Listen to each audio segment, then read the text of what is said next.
ভাবুন তো যদি কেউ আত্মবিশ্বাসের সঙ্গে বলে ভারত সেমিফাইনালে উঠতে পারবে না, আর সেই কথাটা বলেন পাকিস্তানের প্রাক্তন পেসার মোহাম্মদ আমির। কিন্তু গল্প এখানেই শেষ নয়, কারণ ক্রিকেট মানেই তো অনিশ্চয়তার খেলা। আর সেই অনিশ্চয়তা আবারও প্রমাণ করল ভবিষ্যৎবাণী আর বাস্তব এক জিনিস নয়। বিশ্বকাপে সুপার 8 পর্বে যখন হিসেব নিকাশ চলছে, তখন আমির বেশ আত্মবিশ্বাসের সঙ্গে বলেছিলেন ভারত সেমিফাইনালে উঠতে পারবে না।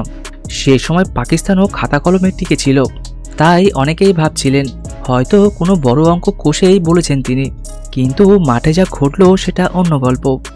ভারত লড়াই করলো, ঘুরে দাঁড়ালো, আর শেষ পর্যন্ত ওয়েস্ট ইন্ডিজকে হারিয়ে সেমিফাইনালে পৌঁছে গেল।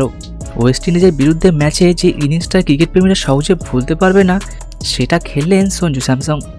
মাত্র 50 বলে 97 রান, একাই ম্যাচের মোড় ঘুরিয়ে দিলেন।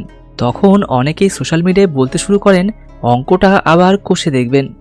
কিন্তু এখানে টুইস্ট, সেমিফাইনালের আগে আমির আবারও হাজির নতুন ভবিষ্যৎবাণী নিয়ে।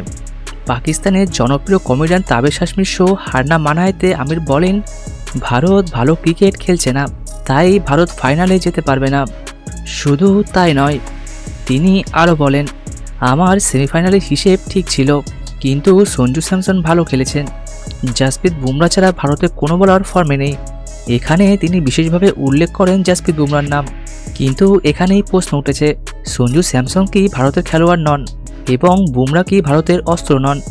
যদি তারা ম্যাচ জেতান তাহলে কি সেটা ভারতীয় দলের শক্তির প্রমাণ নয়? ক্রিকেটে তো এক এক দিন এক এক নায়ক উঠে আসছেন, কখনো ব্যাটসম্যান কখনো বোলার। সেমিফাইনালে ভারতের সামনে কঠিন চ্যালেঞ্জ ইংল্যান্ড। ম্যাচটি হবে মুম্বাইয়ের ওয়াংখেড়ে স্টেডিয়ামে। চাপ থাকবে, উত্তেজনা থাকবে, কিন্তু ভারতকে এত সহজে হার মানবে? সবচেয়ে বড় ব্যাপার হলো আগের ভবিষ্যৎবাণী ভুল প্রমাণ হলেও আমির নিজের অবস্থান থেকে এক চুলও সরে আসেননি, বরং বলেছেন আমার অঙ্ক ঠিক ছিল। এটা কি সত্যি আত্মবিশ্বাস, নাকি একটু জেদ? এই ভারতীয় দলটা কিন্তু চাপে পড়ে ভেঙে পড়ার দল নয়। ক্রিকেটের নন্দনকাননে ওয়েস্ট ইন্ডিজকে হারিয়ে দেখিয়ে দিয়েছে ঝড়ে কাক মরে না। এবার সামনে ইংল্যান্ড, চ্যাম্পিয়ন দল, শক্তিশালী দল, কিন্তু ভারতও কম যায় না। আমির বলেছেন ভারত ফাইনালে উঠবে না, ভারতীয় সমর্থকরা বলেছেন দেখে নেব। এটাই তো ক্রিকেটের সৌন্দর্য। মাঠে 22 জন খেলোয়াড়, কিন্তু লড়াইটা কোটি কোটি মানুষের আবেগের। সেমিফাইনালের দিনই সব প্রশ্নের উত্তর মিলবে।